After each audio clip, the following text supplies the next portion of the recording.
The sticky, oppressive humidity of a southern night can feel like a judgment. For one man, it became a crucible. We're about to tell you the story of Marcus Thorne, a decorated army veteran and a man of unshakable integrity who drove into the town of Harmony Creek looking for a fresh start. But on his very first night, before he could even introduce himself, he was met with the town's ugliest secret. Two of its police officers' men, sworn to protect and serve, decided to have a little fun. This isn't just a story about a mistaken identity. It's a story about the deep-seated arrogance of power and the terrifying speed at which karma can come to collect its debt. What happened on that deserted county road would ignite a fire that would either purify Harmony Creek or burn it to the ground. The Welcome to Harmony Creek sign was peeling the cheerful cursive script, a cruel irony against the faded paint and rust stains. It sagged to one side like a drunkard leaning against a post. Marcus Thorne noted it with a wry smile. He'd seen signs like this before, in towns that clung to a past that never really existed for men who looked like him. He eased his foot off the accelerator of his modest 2018 Ford Fusion. He could have driven his new city-issued vehicle a gleaming black SUV, but that wasn't the point. The point was to arrive quietly, to observe, to feel the town's pulse before it knew a new heart was coming, to regulate its rhythm. At 45, Marcus was a man carved from discipline and experience. His time as a major in the Army Rangers had chiseled away anything soft, and his subsequent 15 years rising through the ranks of the Philadelphia Police Department had sharpened his edges. He was hired to be the new chief of police in Harmony Creek, a town whose council desperately wanted to fix its reputation after a series of scandals involving the old guard. They wanted a reformer, an outsider, someone immune to the town's ingrained good old boy network. They had no idea how much of an outsider they were getting. A sudden violent shudder ran through the car, followed by the rhythmic thump, thump, thump of a flat tire. Marcus cursed under his breath, a rare indulgence. He guided the car to the gravel shoulder of the deserted county road. The cypress trees, draped in Spanish moss, seemed to claw at the twilight sky. The air was thick with the scent of pine and damp earth, and the chirping of crickets was deafening. He got out the humidity, instantly clinging to his polo shirt. The rear passenger side tire was completely shredded. It wasn't just a puncture. It looked like he'd run over a strip of metal. As he popped the trunk and pulled out the spare, and the jack a pair of headlights sliced through the gloom, slowing as they approached. A Harmony Creek Police Department cruiser.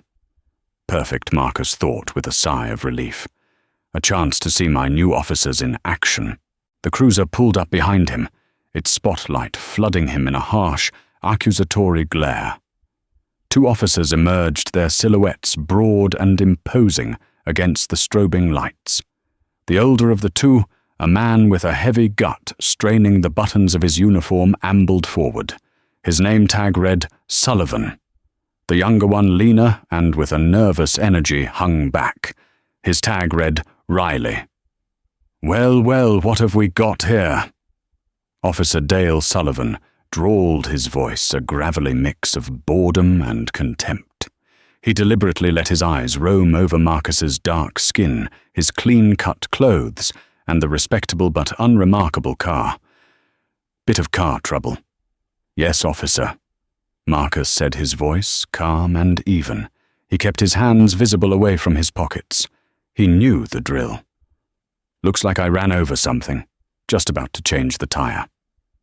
"You from around here?"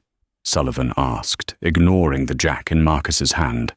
The question was a test, just passing through. Marcus replied, keeping his story simple. He wasn't officially chief until he was sworn in on Monday morning. Until then, he was just another black man on the side of a dark road. "Passing through," Sullivan repeated, tasting the words. He shared a smirk with Officer Kevin Riley, who offered a weak, complicit smile in return. People who are just passing through our town at this time of night are usually up to no good. You got any ID on you, friend? Marcus nodded slowly. Of course. It's in my wallet, in my back right pocket. May I retrieve it? Sullivan grunted an affirmative. Marcus moved with deliberate slowness, pulling out his wallet and handing over his Pennsylvania driver's license. Sullivan squinted at it. Marcus Thorne from Philly, huh? That's a long way from home. What brings you down to our quiet little corner of the world? Visiting family. Marcus lied smoothly. Family. Sullivan scoffed, handing the license to Riley to run. You don't look like any of the families I know around here. The implication hung in the humid air, as thick and unpleasant as the swarm of mosquitoes buzzing around the squad car's lights. Riley returned from the car a minute later. He's clean, Sully. No wants, no warrants. Sullivan looked genuinely disappointed. He handed the license back to Marcus. All right, Mr. Thorne. Looks like your story checks out. For now. He paused, a cruel glint in his eyes. You know, we have a real problem with folks dumping trash out on these county roads. Old tires, busted furniture. You name it, we take it very seriously. I'm just changing a flat, officer. Marcus stated his patience beginning to fray. Is that what you're doing? Sullivan said, his voice taking on a mocking tone. He took a step closer, invading Marcus's personal space. Or were you about to dump this busted tire in our woods? Save yourself a few bucks at the landfill? Marcus stared at him, his face an unreadable mask. He could see the game. This wasn't about law and order. This was a power trip, a bit of roadside entertainment for two bored cops on a quiet night shift. No, officer, Marcus said, his voice dropping an octave, gaining a hard, steely edge. I was not. The shift in tone seemed to provoke Sullivan. His folksy demeanor vanished, replaced by pure venom. You getting smart with me, boy? You think you can come down here from your big city and talk back to the law in Harmony Creek? He turned to his partner. Riley, I think Mr. Thorne needs to learn a little something about Southern hospitality. Riley shifted his feet, a flicker of uncertainty crossing his face. Sully, maybe we should just let him change his tire and go. It's getting late. Nonsense, Sullivan boomed, clapping Riley on the back with enough force to make him stumble. We're a welcoming committee. We're about to make sure Mr. Thorne has a night in Harmony Creek he'll never ever forget. A cold dread and emotion Marcus hadn't felt since his tours overseas began to coil in his stomach. Not fear for his safety, but a profound disgust. He had come here to fix a broken system, and he was staring into the very heart of the disease. The switch from veiled insinuation to overt aggression was instantaneous. Sullivan's face flushed and beaded with sweat under the patrol car's lights, twisted into a mask of smug authority. Put your hands on the trunk of your car. Now, Sullivan commanded. Marcus didn't move. He stood straight, his gaze locked on Sullivan. For what reason, officer? For contempt of an officer resisting arrest, and because I damn well said so. Sullivan spat his hand, dropping to the butt of his service pistol. It wasn't a threat to draw, but a reminder of the power he held. Now I'm not going to ask you again. Riley, looking increasingly uncomfortable, chimed in. Sully, come on. Let's just write him a ticket for littering or something and be done with it. Shut up, Riley, Sullivan snapped, never taking his eyes off Marcus. You need to learn how we handle things down here. This is how we keep the peace. We set a tone. Marcus knew he had a choice. He could reveal himself right there. Pull out his new badge and chief of police identification. The thought was tempting. The image of the blood draining from Sullivan's face was a delicious one. But it would be a hollow victory. It would solve the problem of this one moment, but it wouldn't expose the rot. To cut out a cancer, you first have to see how far it has spread. He needed to know just how far they would go when they believed there were no consequences. With a deep, controlled breath, Marcus turned and placed his hands flat on the trunk of his Ford Fusion. The metal was still warm from the engine. The search was rough and humiliatingly thorough. Sullivan's hands patted him down with unnecessary force, lingering, searching for a reaction. Finding nothing but a phone and keys, Sullivan seemed to grow more frustrated. So, no weapons? No drugs? He said, his voice laced with theatrical disappointment. Just a smart mouth and a bad attitude. We can work with that. He pulled a pair of heavy-duty zip ties from his belt. Turn around, hands behind your back. Marcus complied, his mind a whirlwind of cold fury. He catalogued every detail, the time, the location, the exact words spoken, Riley's hesitant complicity, Sullivan's gleeful malice. He was no longer a victim. He was an investigator, gathering evidence. With the zip ties cinched painfully tight around his wrists, Sullivan shoved him toward the side of the road, near an old, rusted utility pole, half swallowed by kudzu vines. "What are you doing, Sully?" Riley's voice was barely a whisper. This was clearly beyond what he had expected. "Teaching a lesson," Sullivan said, his eyes glittering. "This is a community service project.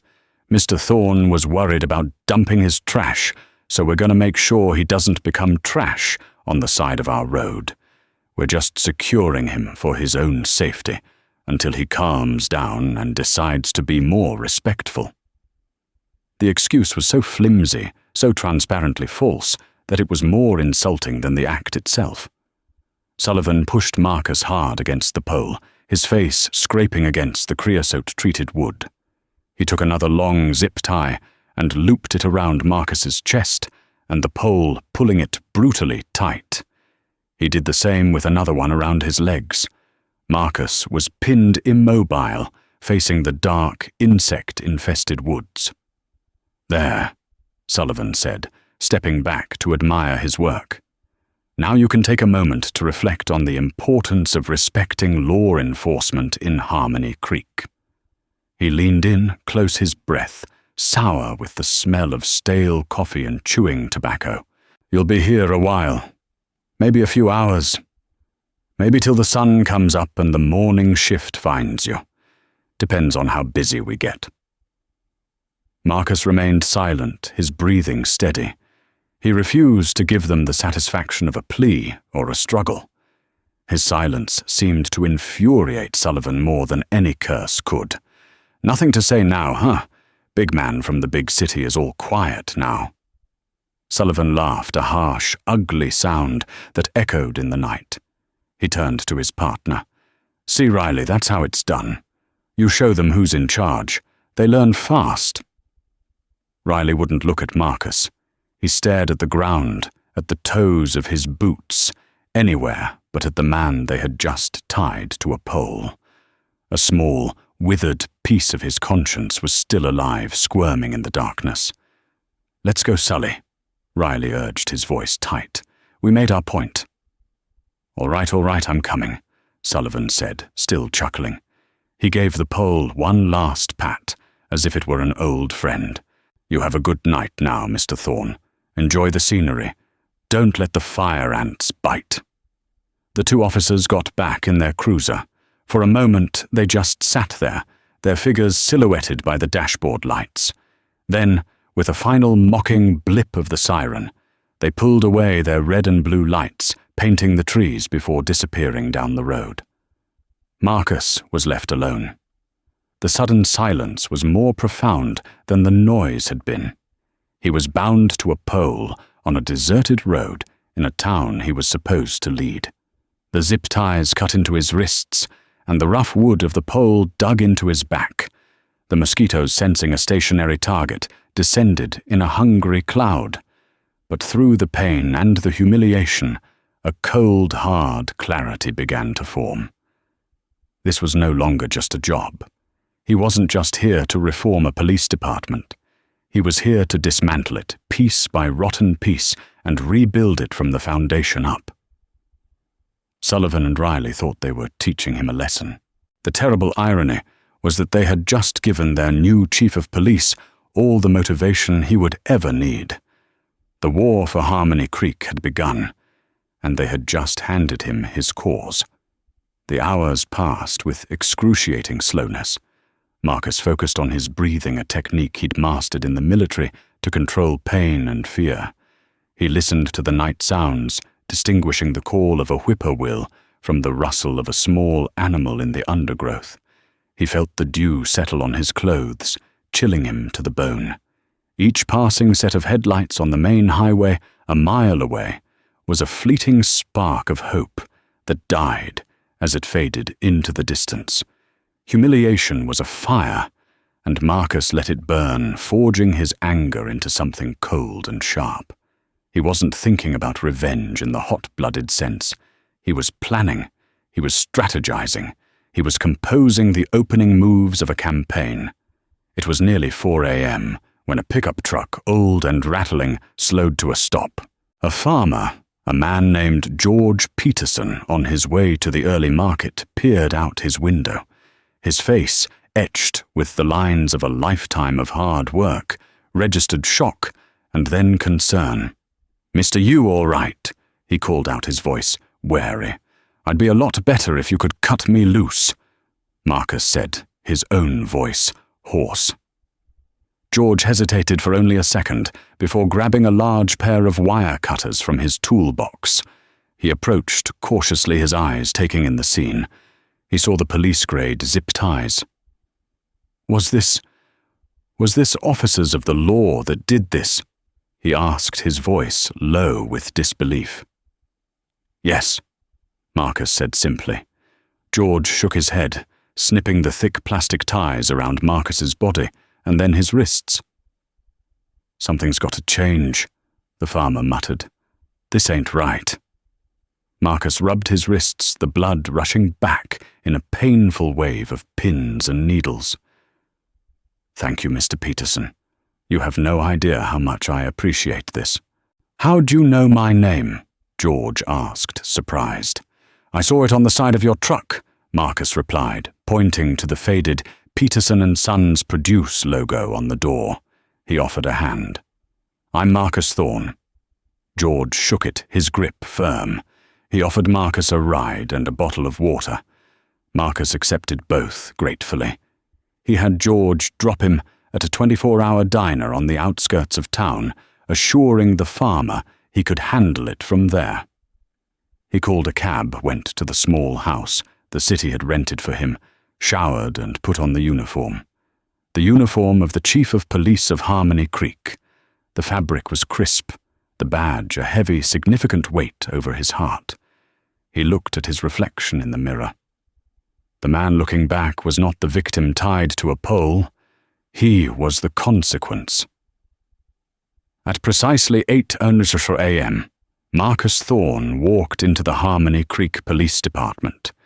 The building smelled of stale coffee and disinfectant. A sergeant at the front desk, a heavy-set woman named Brenda, looked up, her expression shifting from curiosity to confusion. "Can I help you, sir?" "I'm here for the morning briefing," Marcus said, his voice calm and resonant in the small lobby. "That's for officers only," she started to say, but then her eyes fell on the 4 gleaming stars on his collar. Her jaw went slack. You must be Chief Thorne. We weren't expecting you until Monday." "Plans changed," Marcus said, walking past her toward the briefing room. He pushed the door open and stepped inside. The room fell silent. About 15 officers were scattered around the tables, nursing coffee cups and joking with one another. Their laughter died in their throats. All eyes turned to him. He scanned their faces, a mix of surprise, apprehension, and from a few outright hostility. And then he saw them. Dale Sullivan and Kevin Riley were sitting at a table in the back. Sullivan was in the middle of telling a story, a wide grin on his face. As Marcus entered, the grin froze, melting into a state of utter confusion. Riley saw Marcus next, and every drop of color drained from his face. He looked like he'd seen a ghost. Sullivan squinted his brain, struggling to process the impossible image before him. He saw the face of the man from the roadside, the man he'd left, humiliated and bound in the dark. But now that face was attached to a crisp new chief's uniform. His mouth opened, but no sound came out. The coffee cup in his hand trembled, rattling against the saucer. Marcus walked to the front of the room, his footsteps echoing in the stunned silence. He placed his hands on the lectern and let his gaze sweep across the room, finally landing on the two officers in the back. He held their stare for 5 long, unbearable seconds. "Good morning," Marcus began, his voice dangerously quiet, yet it commanded the attention of every person in the room. "I am Marcus Thorne. As of this moment, I am your new chief of police. It seems my arrival in your town has been eventful." He let that hang in the air. You could have heard a pin drop. "I've always believed that to understand an organization, you have to see it when it thinks no one is watching." He continued, his eyes still locked on Sullivan and Riley. "Last night, I was given an unscheduled, unofficial, and deeply illuminating introduction to the standards of the Harmony Creek Police Department, courtesy of Officers Sullivan and Riley." A collective gasp went through the room. Officers turned their heads to stare at the two men whose faces were now masks of pure, unadulterated terror. Sullivan looked like he was going to be sick. Riley looked like he was about to faint. "I learned about their unique approach to community outreach," Marcus went on, his voice dripping with ice. "Their methods for handling stranded motorists, and their profound commitment to teaching lessons." He paused, looking directly at the two officers. "Officer Sullivan, Officer Riley, front and center. Now." It wasn't a request. It was an order forged in the fires of a cold 4-hour humiliation. Shaking, moving as if their limbs were made of lead, the two men rose and stumbled to the front of the room. They stood before their new chief, unable to meet his eyes. The men who had been predators in the dark were now just pathetic, trembling figures in the harsh light of day.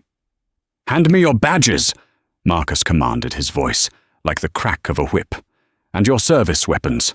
But first—" Their hands, shaking so violently they could barely unclip their holsters, they did as they were told. Marcus took the items and placed them on the lectern with a loud, definitive clatter. Officers Dale Sullivan and Kevin Riley. Marcus announced to the silent, astonished room, "You are hereby suspended, without pay, effective immediately pending a full internal affairs investigation, which I will be personally conducting. Get out of my briefing room. Get out of my station. You are a disgrace to the uniform you wear." The expulsion of Sullivan and Riley from the briefing room was like pulling the pin on a grenade. The immediate explosion of shock was followed by a tense, uncertain silence as the remaining officers stared at their new chief. They saw no gloating in his eyes, no satisfaction. They saw only a cold, unyielding resolve. "Let me be perfectly clear," Marcus said, his voice cutting through the tension. "What happened last night was not just an assault on me. It was an assault on the badge you all wear. It was a symptom of a disease that has been allowed to fester in this department for too long. The good old boy system ends today. The culture of unaccountability ends today.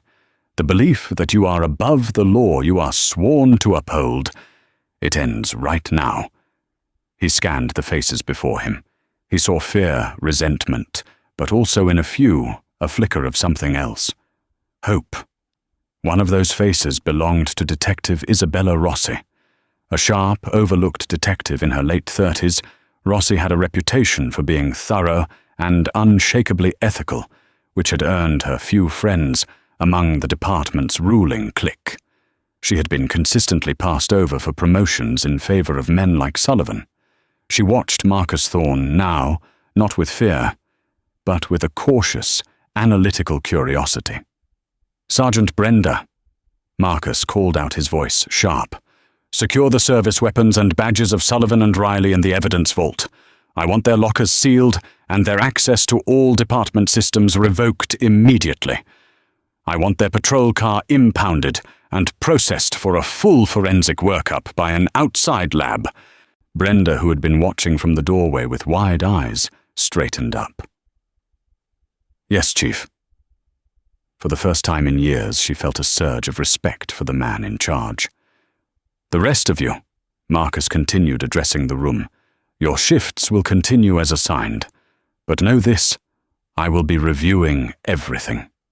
Every arrest report, every use of force complaint, every piece of evidence logged. I am opening the books. If you have done your job with integrity, you have nothing to fear. If you have not, I suggest you start praying." He dismissed them.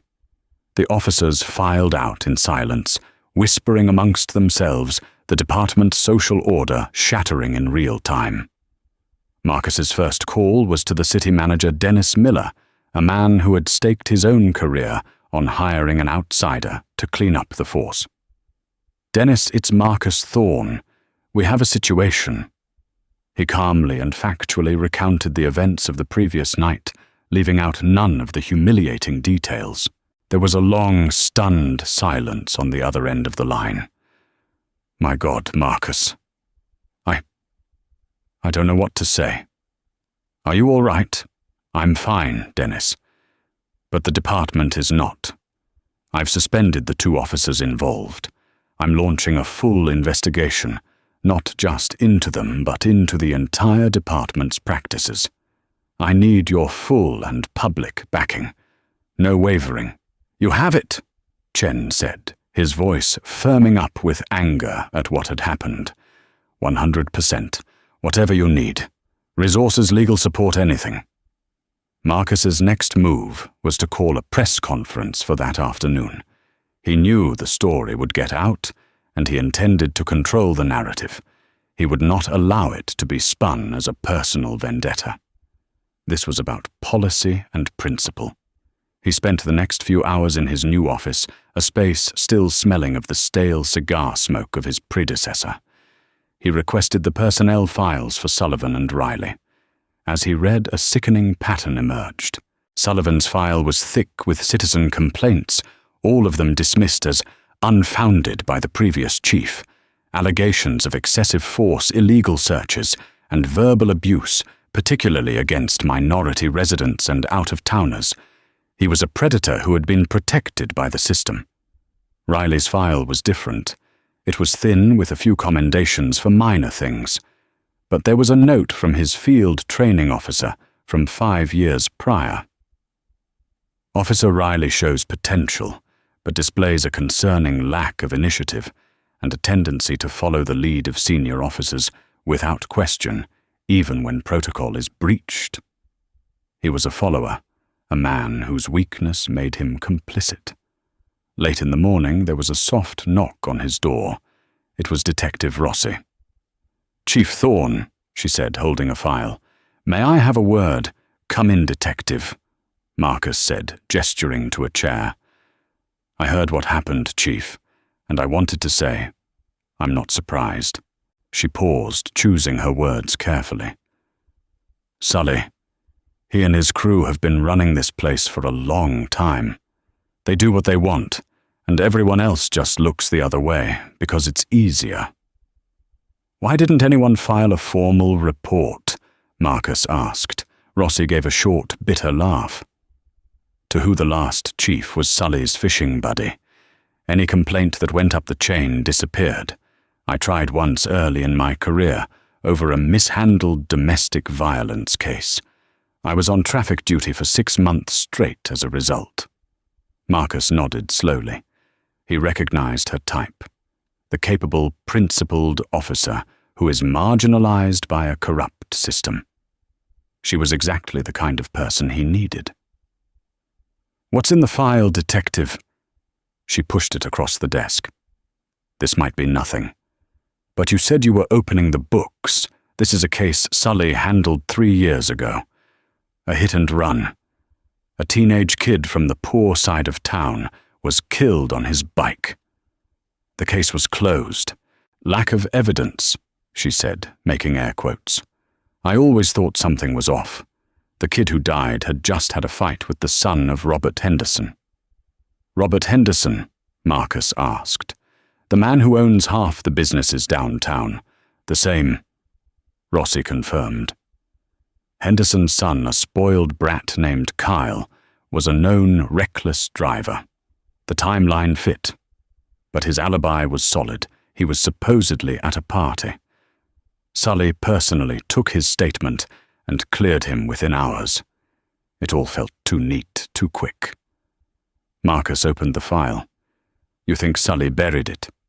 "I think Sully had a very close and very profitable relationship with Robert Henderson," Rossi said, her eyes meeting his. "If you're looking for where the rot starts, Chief, that's a good place to start digging." Marcus looked from the file to the determined face of the detective. He had spent the night being victimized by the worst of his department. Now, in the light of day, he was discovering its best. "Detective Rossi," he said, a small, grim smile touching his lips for the first time that day. "Welcome to the investigation." The internal investigation began like a controlled demolition. Marcus and Rossi started with the small, visible cracks, knowing they would lead to the compromised foundations. While Marcus handled the official side, the press conference meetings with the city council, and fielding furious calls from Sullivan's union representative Rossi, began her work in the shadows of the evidence room and the records archive. At the press conference, Marcus was a portrait of calm authority. He detailed the incident in professional, unflinching terms, framing it not as a personal attack, but as an egregious failure of policing standards. He announced the immediate implementation of mandatory body cameras for all officers, a revised use of force policy, and a new independent citizen oversight committee. The news sent shockwaves through the community. The local paper, the Harmony Creek Chronicle, ran a front-page headline, "New Chief's Shocking First Night." Meanwhile, Sully and Riley were spiraling. Dale Sullivan, arrogant and accustomed to impunity, was enraged. He hired a bulldog of a lawyer, a man named Frank Miller, who immediately went on the offensive, claiming the new chief had a vendetta and was manufacturing a story to purge the department of veteran officers. Sully truly believed he could beat it. He thought his connections, his years of favors would protect him. Kevin Riley, however, was crumbling. His wife, Sarah, a school teacher with a strong moral compass, was horrified by the news. She looked at her husband with a mixture of pity and disgust. "You tied a man to a pole, Kevin, for fun," she had asked him, her voice trembling with disbelief. "What is wrong with you? That's not the man I married." Sully said, "We were just scaring him a little." Kevin stammered the excuse, sounding pathetic, even to his own ears. "You're a police officer, not a schoolyard bully. You have a daughter. What kind of example are you setting for her?" The shame was eating him alive. He wasn't sleeping. He jumped every time the phone rang. The solid ground of his life had turned to quicksand. Back at the station, Rossi was making progress.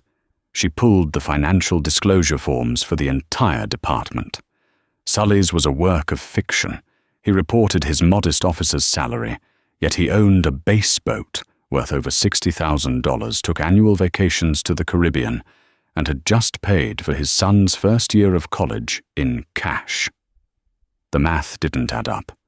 Then she found the link, a small, unassuming LLC called HC Security Consulting. It was a shell company, and its sole client was Henderson Enterprises. The company had been paying a consulting fee of $5,000 a month for the past 5 years. The payments went to a bank account controlled by one person, Dale Sullivan. "It's more than a buried hit and run," Rossi told Marcus, laying the bank statements on his desk. "This is a protection racket. Henderson pays Sully to make his problems go away. A troublesome tenant, a business rival, a son who gets into trouble. Sully takes care of it." Marcus stared at the documents. The depravity of it was staggering. It wasn't just racism, it was deep-seated systemic corruption. The incident on the county road wasn't an anomaly. It was the natural behavior of a man who believed he was untouchable. The next step was to find leverage against Riley. Marcus knew the younger officer was the weak link. He wasn't the mastermind. He was the accomplice, driven by fear and a desperate need for approval. They dug into Riley's activity logs and body cam footage. From previous months, the department had a few older cameras that were rarely used. They found what they were looking for: a traffic stop from 6 months ago. Riley had pulled over a young black man for a broken taillight. The footage showed Sully, who arrived as backup, planting a small baggie of marijuana in the man's glove compartment while Riley was distracted. Riley's report made no mention of it, and the young man, unable to afford a good lawyer, took a plea deal. He was currently serving 6 months in the county jail. "We've got him," Marcus said, his voice grim. "This is felony evidence, tampering and perjury. Riley's looking at prison time." He asked Rossi to arrange a meeting, not an official interrogation, but a conversation. He had Detective Rossi bring Kevin Riley to a neutral location, a quiet corner of a public park. Riley arrived looking haggard, his eyes bloodshot. He sat on the park bench opposite Marcus, looking like a man on his way to his own execution. Marcus didn't start with threats. He started with a question. "Officer Riley, I've read your file. You joined the force because you wanted to follow in your grandfather's footsteps. You wrote in your academy essay that you wanted to help people and be a force for good. Do you remember that?" Riley flinched, then nodded mutely, his eyes welling with tears. "Look at where you are now, Kevin," Marcus said, his voice firm but not unkind. "You're a party to evidence tampering official oppression, and God knows what else Dale Sullivan has dragged you into. His loyalty won't save you. When he goes down, he will throw you under the bus without a second thought to lighten his own sentence." Marcus slid a folder across the picnic table. It contained stills from the body cam footage of the planted drugs. "That young man, James Peterson, lost his scholarship because of that conviction. He's in jail right now for a crime he didn't commit. Because of you. Is that being a force for good?" Kevin Riley finally broke. A choked sob escaped his lips, and he buried his face in his hands. The weight of his cowardice, of all the times he'd stayed silent, came crashing down on him. He made me do it," Riley whispered through his sobs. "Sully. He said it was how things worked. He said if I wasn't with him, I was against him. This is your one and only chance to be with the right side," Marcus said, his voice low and intense. "You can be the man who enabled Dale Sullivan, or you can be the man who helped stop him. You can save yourself, Kevin, but to do it you have to tell us everything. Everything about Sully, everything about Robert Henderson, the hit and run, the payoffs, all of it." Riley looked up, his face a mess of tears and desperation. He saw no malice in Marcus Thorne's eyes, only a hard, unwavering demand for the truth. He looked at the evidence against him, thought of his wife's disappointed face, his daughter's innocent eyes, and the life he was about to lose. The choice was brutal, but it was also clear. The dam of his silence, built on fear and complicity, was about to break. Kevin Riley's confession was a floodgate opening. For 2 days, he sat with Marcus Rossi and an attorney from the district attorney's office detailing years of corruption. He was a man unburdening a soul that had grown too heavy. He recounted the night of the hit and run. Kyle Henderson, drunk and high on cocaine, had called his father in a panic after hitting the teenager on the bike. Robert Henderson had called his consultant Dale Sullivan. Sully had arrived on the scene even before the official paramedics. He'd coached Kyle on his alibi, taken him home, and then returned to the scene to officially discover it, carefully steering the investigation away from the Hendersons from the very first moment. Riley, a rookie at the time, had been told to keep his mouth shut if he valued his career. And he had. He detailed the protection racket, how Henderson would flag a problem, a health code violation at a rival restaurant, a zoning issue for a new competitor, and Sully would use the power of his badge to harass and intimidate them until the problem went away. The consulting fees were payments for this illegal enforcement. Armed with Riley's detailed sworn testimony, Marcus and the DA had everything they needed. Riley, in exchange for his full cooperation, was offered a plea deal. He would plead guilty to lesser charges of conspiracy and malfeasance, with a recommendation for probation and community service instead of prison time. He would lose his career, his right to own a firearm, and the respect of many in the town, but he would not lose his freedom. It was a steep price, but it was nothing compared to what was coming for the others. The arrests were coordinated to be swift and simultaneous. Detective Rossi and 2 state troopers, not Harmony Creek officers, had the honor of arresting Dale Sullivan. They found him in his backyard, arrogantly sipping a beer by his oversized swimming pool. "Dale Sullivan, you're under arrest for racketeering evidence, tampering obstruction of justice, and conspiracy to commit manslaughter," Rossi stated, her voice ringing with the satisfaction of long-delayed justice. Sully's face went from smug disbelief to purple rage. "You can't be serious. This is because of that punk, Thorne." "It's a setup," he bellowed as they cuffed him. His neighbors peeked through their blinds, watching the untouchable Dale Sullivan being brought down.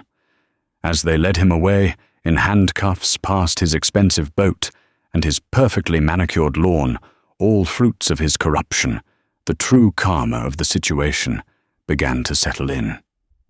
The man who had abused his power on a dark road was now being publicly stripped of it in the bright afternoon sun.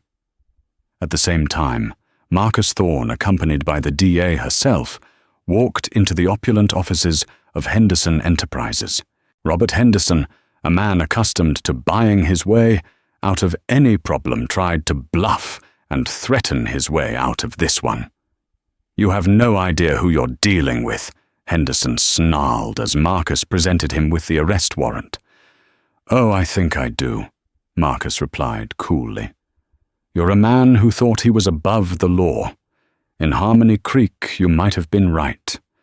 But the law has a new chief now."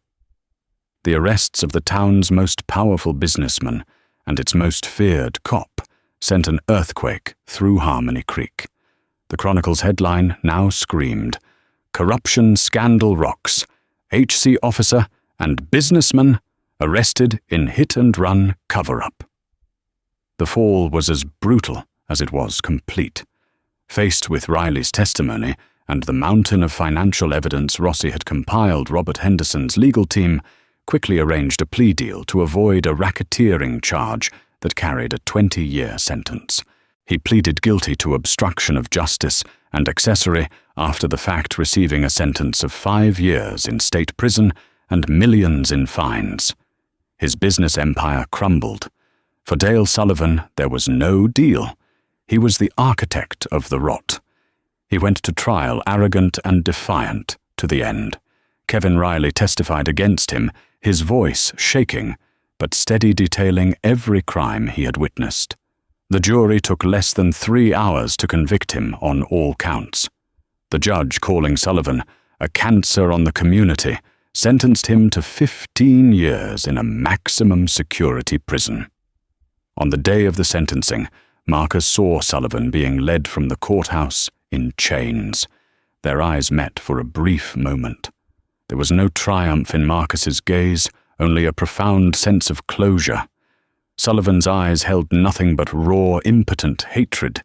He had tied a man to a pole to feel powerful, and in doing so, he had authored his own complete and utter destruction. The hard karma he had sown on that crooked county road had finally come home to roost. 6 months felt like a lifetime in Harmony Creek. The oppressive humidity of the past summer had broken, giving way to a crisp, clear autumn that seemed to mirror the town's own change in atmosphere.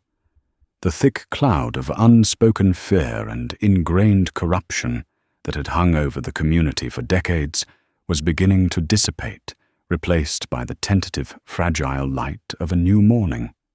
The Harmony Creek Police Department was the epicenter of this transformation. The building itself felt different. Chief Marcus Thorne had insisted on a deep clean and a fresh coat of paint, a simple symbolic act of scrubbing away the past. The lingering scent of his predecessor's stale cigars was gone, replaced by the smell of strong, freshly brewed coffee and the low professional hum of a department at work. The changes, however, were far more than cosmetic. They were woven into the very fabric of the department's culture. In the same briefing room where he had been revealed as Chief Marcus now held weekly training sessions. This week's topic was body camera footage review. On a large monitor at the front of the room, footage played from a young, eager officer named Miller who had been hired 3 months ago. The video showed a tense domestic call, a husband and wife screaming at each other on their front lawn. "All right, pause it there," Marcus commanded. The image froze. "Officer Miller, talk us through your thought process here." The young officer, barely 23, stood up straight. "My first instinct, Chief, was to go in hard, separate them immediately. The old training would have been to assert dominance." "And what did you do instead?" Marcus asked, his gaze sweeping the room. "I followed the new protocol, sir." Miller said, his confidence growing. "I kept my distance, used a calm, low tone of voice, and addressed them by their names. I asked questions. I listened. Within 2 minutes they were both talking to me instead of screaming at each other. We de-escalated without ever laying a hand on anyone." Marcus nodded, a flicker of pride in his eyes. "Exactly. Dominance is a tool for the weak. Control of yourself. Control of the situation that is real strength. That is policing." He looked around the room at the mix of new faces and veteran officers who had weathered the storm. "Every one of you has this footage reviewed, not for gotcha moments, but for training, to get better, to be worthy of the trust this community is trying to place in us again. That trust was being rebuilt brick by painful brick. The new Citizen Oversight Committee, once a radical idea, was now a cornerstone of the new department. In the town hall, Marcus and his new second-in-command, Lieutenant Isabella Rossi, sat at a long table facing a panel of citizens. A woman named Mrs. Gable, who had filed 3 complaints against Dale Sullivan over the years, all of which had been lost, was now the committee's chair. She looked at Marcus with eyes that were no longer fearful, but demanding. "Chief Twahad," she said, her voice firm. "We have a report here about an officer being discourteous during a traffic stop. What is the department's plan to address this?" Instead of getting defensive, Marcus listened intently. "Thank you for bringing this to our attention, Mrs. Gable. Lieutenant Rossi will personally speak with the officer involved. He'll be assigned remedial training in community interaction, and we will follow up with the citizen who filed the complaint to ensure his satisfaction. We don't hide from our mistakes anymore. We learn from them." For Isabella Rossi, this new era was a personal and professional vindication. Her new office, which had once belonged to a crony of the old chief, was organized and efficient. On her wall was not a plaque for being a good old boy, but a framed copy of the department's new stringent code of ethics, which she had co-authored with Marcus. She had spent years watching men like Sullivan fail upwards, their corruption excused as the way things are. Now she was an architect of a new way. She was not just respected, she was instrumental. She was finally the police officer she had always wanted to be in a department she could finally be proud of. The consequences for those who had perpetuated the old ways had been severe and lasting. Kevin Riley was living out the quiet karma of his cowardice. His plea deal had spared him prison, but his life was a shadow of what it had been.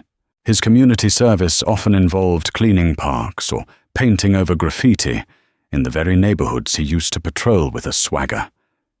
Sometimes he would see people he had once wrongly stopped or intimidated, and the shame would wash over him, a hot, sickening wave. His wife Sarah had divorced him, unable to live with the man he had allowed himself to become. Yet in the ruins of his old life, something new was growing. Forced to confront his moral failures every single day, he was slowly, painfully atoning. He was a better father to his daughter on his bi-weekly visits than he ever had been as a hero cop, teaching her the lessons of honesty and accountability he had learned far too late. For Dale Sullivan, there was no redemption.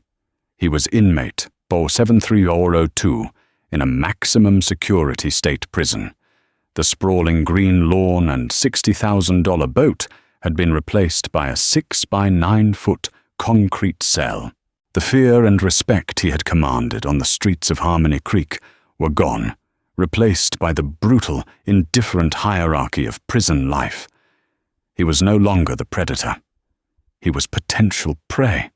He spent his days replaying his downfall, his mind a toxic brew of rage and self-pity. In his telling, he was the victim framed by a vindictive chief and betrayed by a weak partner. His appeals were baseless and quickly dismissed.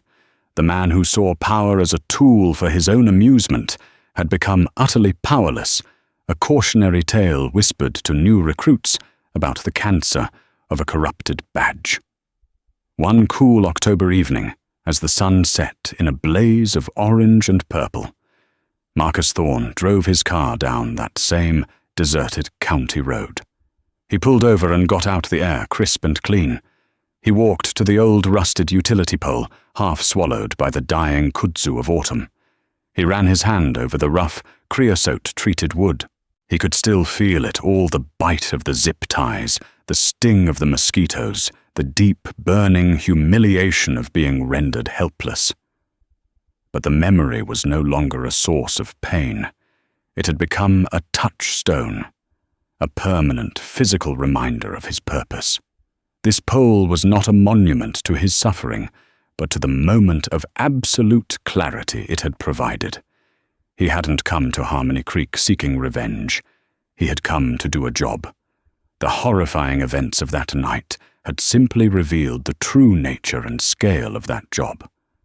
Sullivan and Riley, in their blind, pathetic arrogance, had believed they were teaching a lesson to some nameless, faceless man they deemed beneath them. They thought they were asserting their dominance, having a bit of cruel fun on a boring night.